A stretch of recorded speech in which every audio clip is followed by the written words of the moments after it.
ลาวรัสเซียร่วมลงนามขอตกลงการนำใส่พลังงานนิวเคลียร์เพื่อสันติภาพและทางด้านเศรษฐกิจการค้ารวมถึงทางด้านการศึกษาโดยทานซอนไซซิปานอนนายกรัฐมนตรีแห่งสปปลาวพร้อมด้วยทานวรัยทองกมสิทธิ์รัฐมนตรีกระทรวงอุตสาหกรรมในการค้าคณะผู้แทนจากทางแขนงอื่นๆได้เดินทางไปประเทศรัสเซียเพื่อเยี่ยมยามอย่างเป็นทางการและเข้าร่วมกองประชุมสุดยอดเฉลิมฉลองการพัวพันอาเซียนรัสเซียครบรอบ35 ปีหรือว่า 35th Anniversary ASEAN Russia Commemorative Summit ในระหว่างวันที่ 14 ถึง 19 มิถุนายน 2026 ที่ผ่านมานี้โดยในวันที่ 14 ถึง 17 มิถุนายน 2026 ที่ผ่านมานายกรัฐมนตรีลาวก็ได้พบปะกับทานมิคาอิล มิสุตินนายกรัฐมนตรีแห่งสหพันธ์รัสเซียที่มอสโกเพื่อหัดแหนสายพัวพันทั้งสองฝ่าย 1. ทางด้านเศรษฐกิจและการค้าสองฝ่ายแม้นได้ตกลงขยายการร่วมมือทางด้านการค้าเทคโนโลยีและพลังงานซึ่งในปีที่ผ่านมามูลค่าการค้าระหว่างทั้งสองประเทศแม้นเพิ่มขึ้นเกือบ2 เท่า 2. พลังงานนิวเคลียร์รัฐบาลลาวและรัสเซียผ่านบริษัทโรสตอมก็ได้ลงนามในขอตกลงร่วมมือการนำใส่พลังงานนิวเคลียร์เพื่อสันติภาพซึ่งรัสเซียจะเข้ามาช่วยเหลือลาวในการพัฒนาทางด้านนี้ 3. ส่วนว่าทางด้านอื่นๆแม้มีการสุกยู่การแลกเปลี่ยนระหว่างประชาชนและประชาชนรวมทั้งการร่วมมือทางด้านตุลาการและการศึกษาการเข้าร่วมของประชุมสุดยอดที่ 17-19 มิถุนายน 2026 หลังจากสำเร็จการเยี่ยมยามมอสโกฐานนายกรัฐมนตรีลาวก็ได้นำพาคณะเดินทางต่อไปยังนครกาซานมาฮอดปัจจุบันนี้ทานซอนไซซิปานอนนายกรัฐมนตรีแห่งสปปลาวก็ได้สำเร็จการเดินทางเยี่ยมยามสหพันธ์รัสเซียอย่างเป็นทางการโดยตอบสนองตามการเสนอเชิญของพระทานมิคาอิล มิชูสตินนายกรัฐมนตรีแห่งสหพันธ์รัสเซียคณะทานซอนไซซิปานอนนายกรัฐมนตรีแห่งสปปลาวพร้อมด้วยภรรยาและคณะผู้แทนขั้นสูงก็ได้เดินทางเยี่ยมยามสหพันธ์รัสเซียในวันที่ 14-17 มิถุนายนที่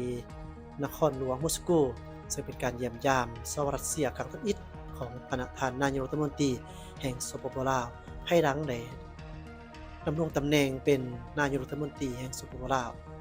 สำหรับจุดประสงค์ของการเยี่ยมยามในครั้งนี้แม้นเพื่อสืบต่อหัดแหนและเสริมขยายสายพัวพันมิตรภาพและการร่วมมืออันเป็นหุ้นเสือดีงามมาตั้งแต่รุ่นนานในทุกคงเขตเปียงงานระหว่างรัฐบาลก็คือประชาชนลาวและรัสเซียพร้อมทั้งพันขยายการพัวพันพบปะทั้งสองฝ่ายระหว่างประธานทองศิริประธานประเทศแห่งสปปลาวและประธานวลาดิเมียร์ปูตินประธานาธิบดีแห่งสหรัฐรัสเซียตลอดระยะที่ผ่านมาในโอกาสเยี่ยมยามในครั้งนี้สองฝ่ายแม้นได้ทบทวนคืนและตีราคาสูงต่อการพัวพันร่วมมือระหว่าง2ประเทศในระยะที่ผ่านมาที่ได้มีการเสริมขยายอย่างต่อเนื่องบนพื้นฐานความไว้เนื้อเชื่อใจการสนับสนุนซึ่งกันและกันและการจัดตั้งปฏิบัติแถลงการว่าด้วยการเป็นคู่ร่วมมือยุทธศาสตร์ในภาคพื้นอาเซียนแปซิฟิกระหว่างสปปลาวและสหรัฐรัสเซียนอกจากนั้นสองฝ่ายก็ได้ปรึกษาหารือเกี่ยวกับการร่วมมือทางด้านการเมืองเรื่องงานป้องกันศาสตร์ป้องกันความสงบทางด้านเศรษฐกิจการค้าการลงทุนทางด้านพลังงานการขนส่งการศึกษาข้อมูลข่าวสารเทคโนโลยีและการสื่อสารสาธารณสุขการท่องเที่ยวและอื่นๆซึ่งทั้งสองประเทศมีผลประโยชน์ร่วมกันรวมทั้งการกำหนดทิศทางแผนการร่วมมือในอนาคตตึงอีกเพื่อหัดแหนการพัวพันการร่วมมือที่มีมาแล้วนั้นให้ก้าวเข้าสู่วงเลิกและเป็นรูปธรรมยิ่งขึ้นประธานซอนไซซิปานอนก็ได้แสดงความขอบใจรัฐบาลและประชาชนรัสเซียต่อการช่วยเหลือสปปลาวในระยะที่ผ่านมาโดยเฉพาะแม่นการพัฒนาทรัพยากรมนุษย์ก็คือการให้ทุนการศึกษาแก่นักศึกษาลาวในแต่ละปีการสร้างความเข้มแข็งทางด้านบุคลากรในแขนงการต่างๆพร้อมเดียวกันนี้ยังได้แสดงความสุ่มเชยการร่วมมืออย่างใกล้ชิดของบรรดาภาคส่วนที่เกี่ยวข้องของสองฝ่ายเพื่อสร้างโรงเรียนมิตรภาพลาวรัสเซียที่นครหลวงเวียงจันทน์ในอนาคตอันไกลนี้นอกจากการพบปะสองฝ่ายแล้วประธานซอนไซซิปานอนยังได้ไปเยี่ยมยามสถานที่สำคัญทั้งประวัติศาสตร์และวัฒนธรรมของรัสเซียเป็นต้นแม่นสวนไซสนะสนามแดงและอื่นๆ ในวาระสุดท้ายของการเยี่ยมยามชาวรัสเซียในครั้งนี้ท่านสนสิพันดอนยังได้เข้าร่วมและกล่าวในงานปะภาคธุรกิจระหว่างสปปลาวและชาวรัสเซียการเยี่ยมยามชาวรัสเซียของท่านสนสิพันดอนในครั้งนี้ได้ประสบผลสำเร็จตามระดับขาดหมายพร้อมทั้งได้รับการต้อนรับอย่างอบอุ่นและดำเนินไปอย่างทรงเกียรติแต่ต้นจุดจบ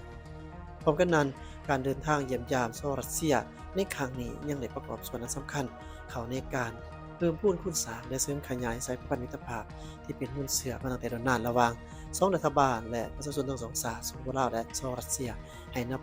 แน่นแฟ้นยิ่งขึ้นหลังจากเข้าพบนายกรัฐมนตรีแห่งสหพันธ์รัสเซียเป็นที่เรียบร้อยแล้วทางนายกรัฐมนตรีแห่งสปปลาวก็ยังได้เข้าคำนับเยี่ยมยามประธานาธิบดีแห่งสหรัสเซียในโอกาสเข้าร่วมกองประชุมสุดยอดเฉลิมฉลองสายพันธ์อาเซียนรัสเซียครบรอบ35 ปีในวันที่ 17-19 มิถุนายน 2026 ที่กาซานสรัสเซียโดยพนาธานซอสซิพันดอนนายกรัฐมนตรีแห่งสปปลาวก็ได้เข้าเยี่ยมคำนับพนาธานวลาดิเมียร์ปูตินประธานาธิบดีแห่งสหรัสเซียในการเข้าเยี่ยมคำนับในครั้งนี้2ฝ่ายแม้นตีราคาสูงต่อสายพันธมิตรภาพในการร่วมมืออันดีงามที่เป็นมุ่นเสือมาตั้งแต่โดนนานระหว่าง2ประเทศบนพื้นฐานความไว้เนื้อเชื่อใจการเข้าอกเข้าใจในการเป็นคู่ร่วมมือยุทธศาสตร์ในภาคพื้นอาเซียนแปซิฟิกเพื่อแสดงออกในการสนับสนุนซึ่งกันและกันในเวทีภาคพื้นและสากลในระยะที่ผ่านมา2ประเทศสปปลาวและสหรัสเซียก็ได้มีการแลกเปลี่ยนเยี่ยมยามของการนำขันสูงรวมกันและระดับอื่นๆอย่างเป็นปกติท่านสอนใจสิพันดอนได้แสดงความสมเชยผลสำเร็จการเป็นเจ้าภาพของประชุมสุดยอดเฉลิมฉลองการพัวพันอาเซียนรัสเซียครบรอบ35 ปีในครั้งนี้ซึ่งแสดงให้เห็นถึงบทบาทอันหาวหันของรัสเซียในการพัวพันในเวทีภาคพื้นและสากล